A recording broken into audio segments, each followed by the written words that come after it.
PSSI incar tim ranking 60 besar FIFA untuk lawan berikutnya. PSSI makin percaya diri. Timnas Indonesia akan dicarikan lawan 60 besar ranking FIFA setelah mengalahkan Curaçao. Timnas Indonesia berhasil 2 kali menekuk Curaçao dalam FIFA Matchday September 2022. Ketika itu, Ketua PSSI Muhammad Iriawan sempat menyatakan bakal memilih tim 50 besar ranking FIFA untuk menjadi lawan Timnas Indonesia selanjutnya. Namun kali ini Iriawan menurunkan kriterianya dengan menginginkan Timnas Indonesia menghadapi negara 60 besar ranking FIFA, bukan 50 lagi. Kemenangan atas Curaçao memang terasa fantastis buat Timnas Indonesia. Pasalnya kedua tim dipisahkan dengan ranking FIFA yang begitu jauh. Per 25 Agustus 2022, Curaçao berada di posisi ke-84 ranking FIFA. Sementara itu, Timnas Indonesia hanya bercokol di peringkat ke-155. Menang uji coba, Timnas Indonesia U17 semakin pede. Timnas Indonesia U17 semakin percaya diri menatap kualifikasi Piala Asia U17 2023. Pelatih Bima Sakti menyebut timnya mengalami perkembangan yang signifikan. Pernyataan itu diungkapkan pelatih Bima Sakti setelah Timnas Indonesia U17 meraih kemenangan telak pada laga uji coba. Arhan Kaka dan kawan-kawan sukses mengalahkan PPLP Kemenpora dengan skor 5-0 pada laga uji coba yang digelar di Stadion Pakansari, Cibinong, 28 September 2022 malam waktu Indonesia Barat. Pelatih Bima Sakti juga menegaskan para pemain Timnas Indonesia U17 harus mempersiapkan mental dengan baik. Upaya itu dilakukan agar bisa meraih kemenangan karena Indonesia berstatus sebagai tuan rumah. Bima Sakti juga berpesan agar pemainnya tidak meremehkan lawan. Timnas Indonesia U17 tergabung di grup B bersama Guam, Palestina, Uni Emirat Arab, dan Malaysia.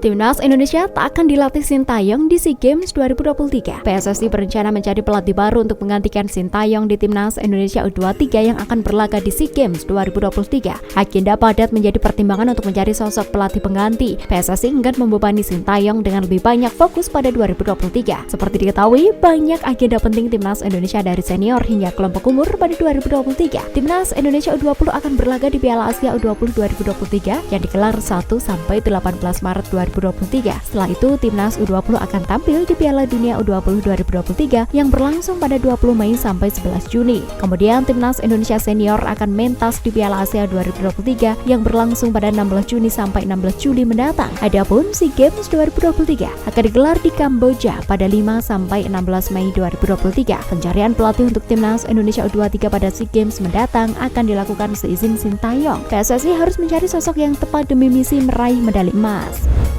GBK dipersilakan jadi kandang Timnas Indonesia di Piala AFF 2022. Stadion utama Gelora Bung Karno, Jakarta berpeluang menjadi kandang Timnas Indonesia di Piala AFF 2022 pada akhir tahun ini. SU GBK tengah dalam tahap renovasi sejak Mei 2022.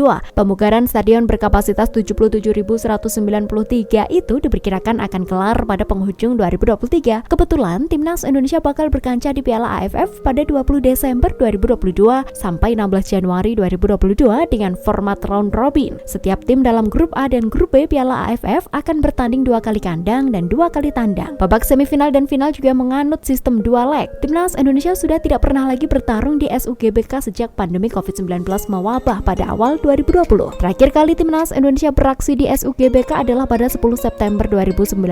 Ketika itu, tim Garuda kalah 0-3 dari Thailand pada kualifikasi Piala Dunia 2022.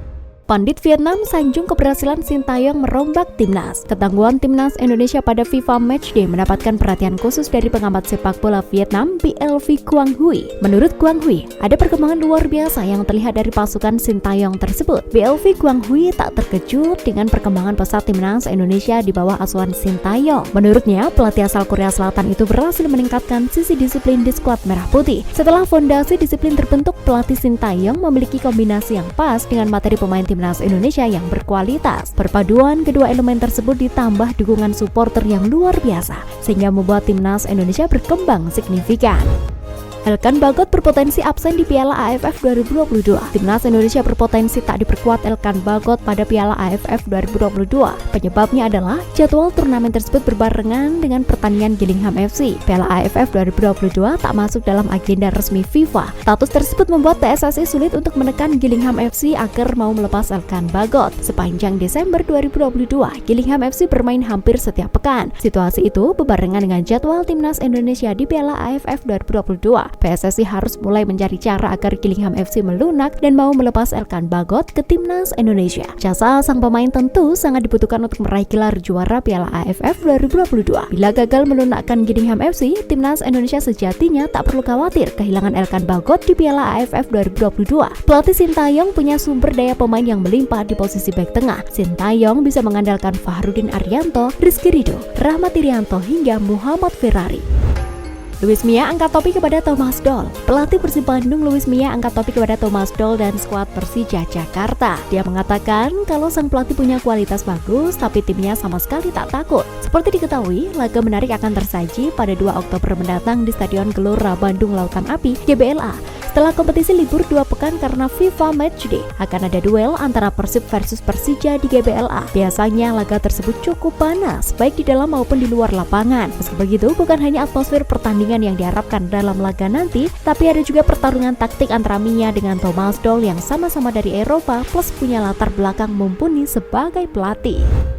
Sintayong akan diberi kontrak 4 tahun lagi. PSSI berencana akan memberikan kontrak 4 tahun untuk Sintayong dalam perpanjangan kontraknya. Mereka saat ini sedang menggodok perihal kontrak anyar sang pelatih asal Korea Selatan. Seperti diketahui, kontrak pelatih asal Korea Selatan itu sejatinya memang baru bakalan kadaluarsa per akhir 2023. Namun, belakangan masalah kontrak dia jadi pembicaraan. Hal itu setelah PSSI ingin apresiasi Sin yang bawa Indonesia menjadi bangkit dengan perpanjangan kontrak. Ketum PSSI Muhammad Iriawan menyebut kalau pihaknya sengaja ingin memperpanjang kontrak Sintayong karena kinerjanya bersama timnas Indonesia. Sintayong disebutnya bisa membawa perkembangan pesat Indonesia. Meski begitu, Sintayong tampaknya belum terlalu memikirkan kontrak baru dengan PSSI. Dia menyebut kalau masih ingin fokus dahulu dengan timnas Indonesia.